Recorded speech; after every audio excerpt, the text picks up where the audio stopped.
The Bureau does not do that. We do not get involved until a crime is committed and has risen to the level of our radar. There were actual crimes. Now you know everything, is that it? Now you're a Superman with X-ray vision? No, but I think I should be allowed a single day to Predict if someone might commit a crime? Who are you, the fucking thought police?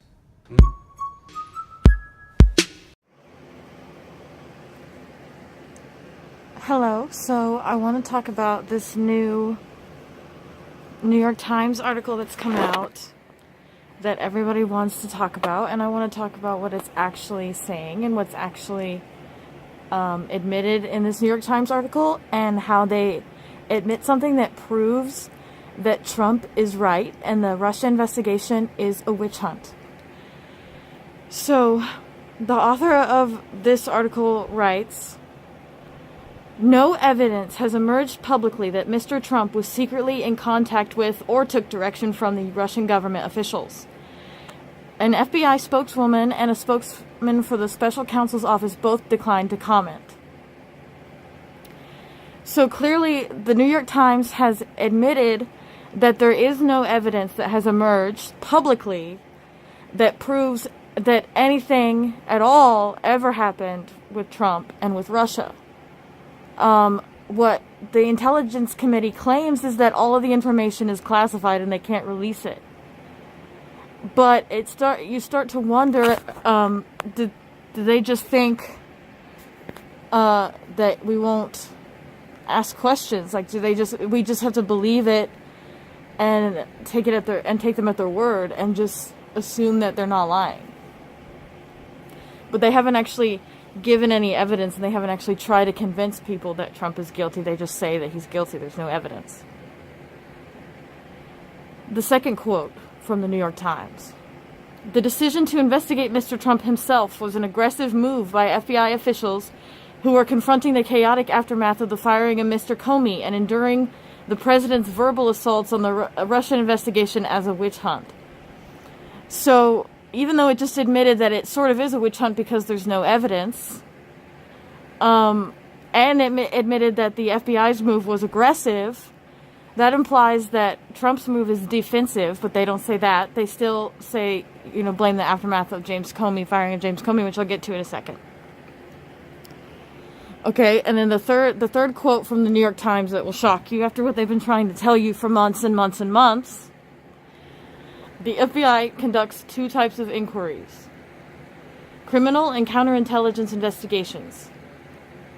Unlike criminal investigations, which are typically aimed at solving a crime and can result in arrests and convictions, counterintelligence inquiries are generally fact-finding missions to understand what a foreign power is doing and to stop any anti-American activity, like thefts of United States government secrets or covert efforts to influence policy.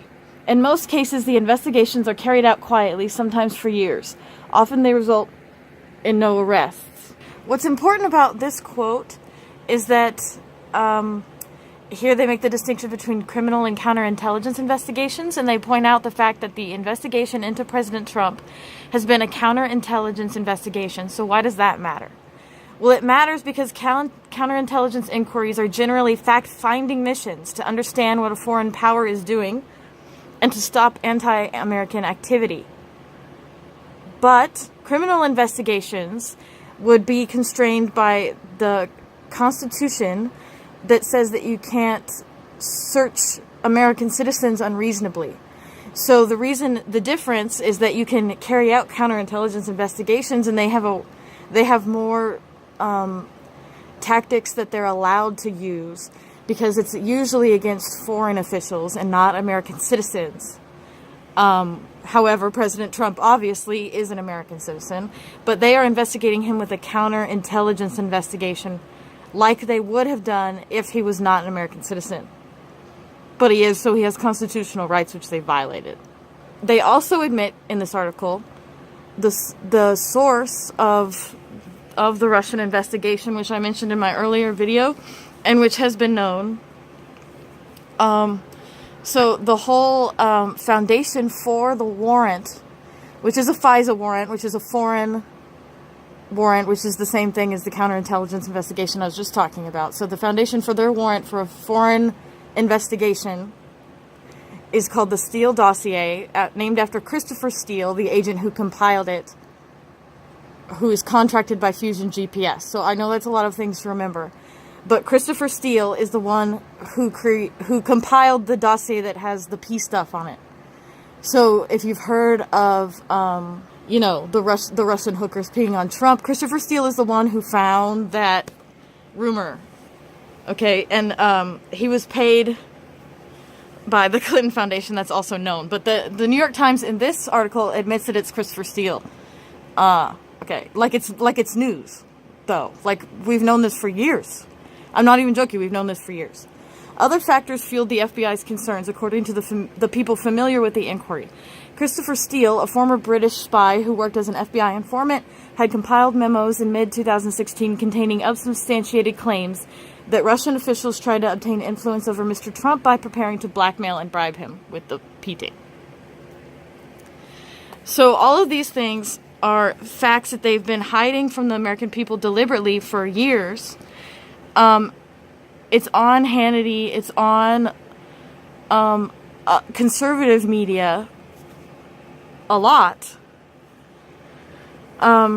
Two people who worked on Trump's campaign wrote a book called Enemies of the President or something like that, and it's about this witch hunt, and it's about the Steele dossier, and it's about all of the origins of the investigation. So this is all public knowledge, but what happened is that the New York Times, which is usually in the mainstream media and part of the fake news, actually published it. So if you are a former liberal like I am, and you are reading the New York Times and you're really confused, and you remember when they told you the opposite of all of this stuff, but it's also like buried in this article, that's what's going on. And then the last thing from this article I want to point out, this really blatant lie that they just included for no reason. They didn't have to lie about this. It's been proven to be false, so I don't know. They claim this.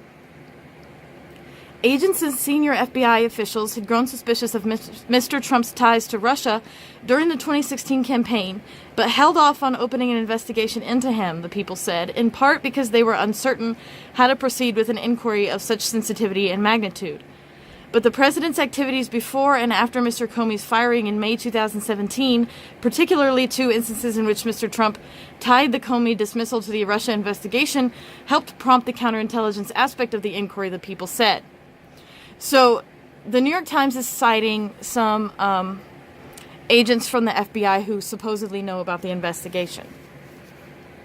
Now, I don't know if it's the New York Times that's lying, or if it's those people who lied to the New York Times, or if it's both, if they asked the New York Times to lie on their behalf. But this claim is not true. The application for the foreign agent warrant against Trump was filed in the summer of 2016. So this really proves that they think that we're stupid. Because obviously the election happened in November of 2016.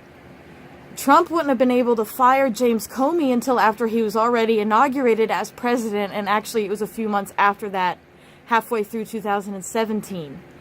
So even though the FBI and the New York Times both claim that it was only the suspicious activity of firing James Comey that prompted the FISA investigation, that is false.